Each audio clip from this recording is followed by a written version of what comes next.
یہ کبھی ختم نہ ہوگا۔ یہ کہہ کر چند قدم دور جا کر اسداللہ غالب غائب ہو گئے۔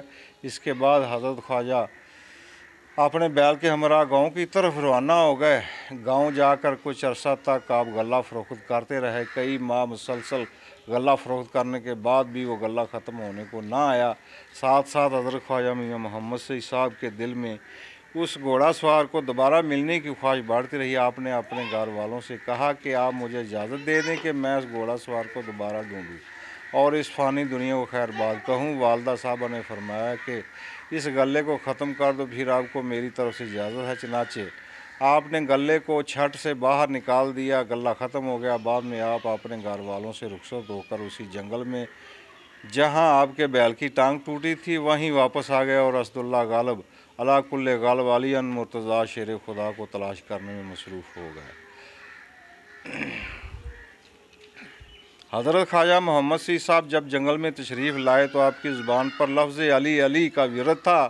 4-5 ماہ تک یوں ہی مارے مارے پھرتے رہے اور ساتھ ساتھ ذکر علی علی زبان پر جاری رہا۔ آخر ایک دن قدرت نے نگاہ کرم فرمائی۔ دوپہر کا وقت تھا، آسمان آگ کی طرح سخت دھوپ برسا رہا تھا، مارے مارے گرمی کے جان پگھل رہی تھی۔ آپ کو مغرب کی طرف سے ایک آواز سنائی دی۔ کہنے والا یہ کہہ رہا تھا کہ اے سعید پانی پلاؤ۔ آپ نے چاروں طرف نظر دوڑا کر دیکھا مگر کچھ دکھائی نہ دیا۔ چنانچہ آواز کی پیروی کرتے ہوئے آپ وہاں سے چند میل پر واقع ایک چھوٹے سے گاؤں شاہ پور تشریف لے گئے اور وہاں بازار سے ایک مٹی کا گھڑا اور ایک پیالہ خرید لیا اور پانی بھر کر جنگل واپس تشریف لے آئے۔ وہاں جو کوئی بھی نظر آتا آپ دوڑ کر اس کے پیچھے جاتے اور اسے پانی پلاتے۔ مختصر کہ اسی طرح پانی پلاتے جنگل میں 12 سال کا عرصہ گزر گیا۔ ایک روز پھر اچانک آپ کو وہی آواز سنائی دی کہ اے سعید پانی پلاؤ۔ غیبی آواز سن کر آپ نے عرض کی حضور میرے سر میں گھڑا اٹھانے کی وجہ سے درد ہونے لگا ہے اور کوئی نرم چیز سر پر رکھنے کی اجازت فرمائی جائے۔ تب دوبارہ بذریعہ غیبی آواز حکم ہوا کہ تانبا کی بنی ہوئی دہانی سر پر رکھ لو۔ آپ نے ایسا ہی کیا اور تانبا کی بنی ہوئی دہانی سر پر رکھ لی جو بعد میں وزن اٹھاتے لاٹھے آپ کے سر کے اندر دھنس گئی۔ مختصر یہ کہ پہلے کی طرح پھر 12 سال گزر گئے اور آپ پانی پلاتے رہے۔ حضرت خواجہ کی منزل فقر کا آخری پہلو اور مرشد کا ملاب۔ حضرت خواجہ محمد سعید صاحب کو جب جنگلوں میں پانی پلاتے ہوئے 24 سال گزر گئے تو ایک دن آپ کو مانند پہلے کی پھر غیبی ندا ہوئی کہ اب آپ ملتان شریف تشریف لے جائیں۔ آپ کے پیر و مرشد ہمارے نظر کردہ شاہ محمد مراد وہاں موجود ہیں، آپ ان کی جا کر بیعت کریں۔ چنانچہ آپ پھر منزلیں مارتے ہوئے ملتان پہنچے اور وہاں جا کر سلسلہ چشتیہ صابریہ کے اس وقت کے بزرگ حضرت خواجہ سخی سید شاہ محمد مراد کے ہیئت پر بات کر لی اور حلقہ مریدین میں شمولیت اختیار کر لی۔ عرصہ 1 سال تک آپ وہاں اپنے پیر و مرشد حضرت سید شاہ مراد کی بیعت خدمت میں حاضر رہے۔ بعد میں آپ کو اپنے پیر و مرشد کی طرف سے ایک برگد کا درخت کا پودا عنایت ہوا اور مرشد کی طرف سے حکم ہوا کہ جہاں پر یہ پودا جڑ پکڑے جائے وہاں آپ کا مقام ہوگا۔ اب آپ بے شک یہاں سے چلے جائیں، ہماری طرف سے اجازت ہے۔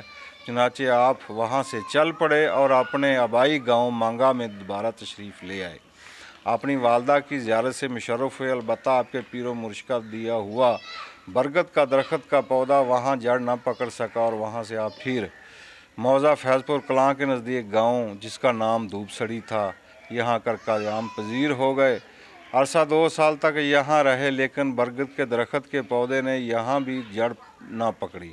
پھر آپ شرک و شریک کے نزدیک حضرت سخی شاہ بخاری کے مزار پر نوار کے قریب آ کر یہاں مقیم ہوئے اور 2 سال تک یہیں قیام فرمایا۔ پھر سے یہاں سے فیض حاصل کیا۔ حضرت سخی شاہ بخاری نے فرمایا کہ اے محمد سعید، جس طرح ایک میان میں 2 تلواریں نہیں سما سکتی اس طرح آپ کا مقام بھی بہت بلند ہے، آپ یہاں نہیں رہ سکتے، آپ شرک و شریف لے جائیں اور وہاں جا کر شمال کی جانب قیام پذیر ہوں۔ حضرت سخی شاہ بخاری کے فرمان کے مطابق حضرت خواجہ محمد سعید صاحب شرک و شریف تشریف لائے۔ برگد کے درخت کے پودے نے یہاں کر جڑیں پکڑ لیں آپ نے پھر بقیہ عمر شریف میں ہی قیام فرمایا اور عام مسلمانوں کے علاوہ سینکڑوں کی تعداد میں کسی دوسرے مذہب سے تعلق رکھنے والے لوگوں کو بھی مسلمان کیا اور بیعت سے مشرف فرمایا۔ آپ کے ارد گرد کے مقیم کئی جگیردارانہ ذہنیت رکھنے والے لوگ آپ کی مقبولیت سے بخلا کر آپ سے حسد کرنے لگے۔ وہ رات کو برکت کا درخت اکھاڑتے آتے تھے جو کہ آپ کو اپنے پیر و مرشد کی طرف سے عنایت ہوا تھا۔ راوی بیان کرتا ہے جب وہ درخت کے نزدیک آتے تو اندھے ہو جاتے تھے، لیکن جب دور چلے جاتے تو پھر پہلے کی منہ ٹھیک بصارت والے ہو جاتے۔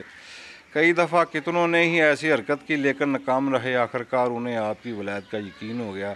23 رجب المرجب سن 1214 ہجری کو 25 سال کی عمر میں آپ نے شرکپور ہی میں 65 سال کی عمر میں ہی آپ نے شرکپور میں ہی وصال فرمایا اور سرزمین شرکپور کو ہی اپنی آخری آرام گاہ کا مرکز بنایا۔ چونکہ آپ نے شادی نہیں کی تھی اور آپ کی اولاد نہ ہی تھی، اس لیے اپنے حلقہ مریدان میں سے ایک نہایت ہی پاک باز، خوش گفتار، صاف گو اور سیف زبان شیخ حضرت بابا شمس الدین جو کہ لاہور کے رہنے والے تھے ان کو اپنا خلیفہ مقرر کیا۔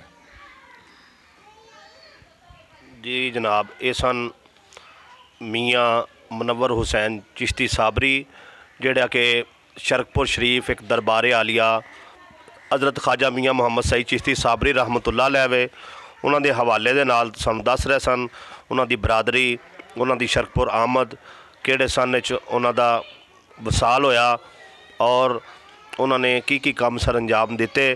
اسی انہوں دے مشکور ہاں کہ تسی اپنا سانو قیمتی ٹائم دیتا اور تمام دوست جڑا اس ویڈیو نو مکمل ویکھو اور انہوں شیئر بھی کرو اور انشاءاللہ جڑا اتھوں ہی جڑا کسی دن پھر اگے جڑا تانوں خواجہ صاحب دے جڑے خلیفہ نے جڑے اگوں نظام خلافت دا چلیا او دے بارے تفصیلی ایک ویڈیو بنا کے آگاہ کرانگے۔ بہت شکریہ جی۔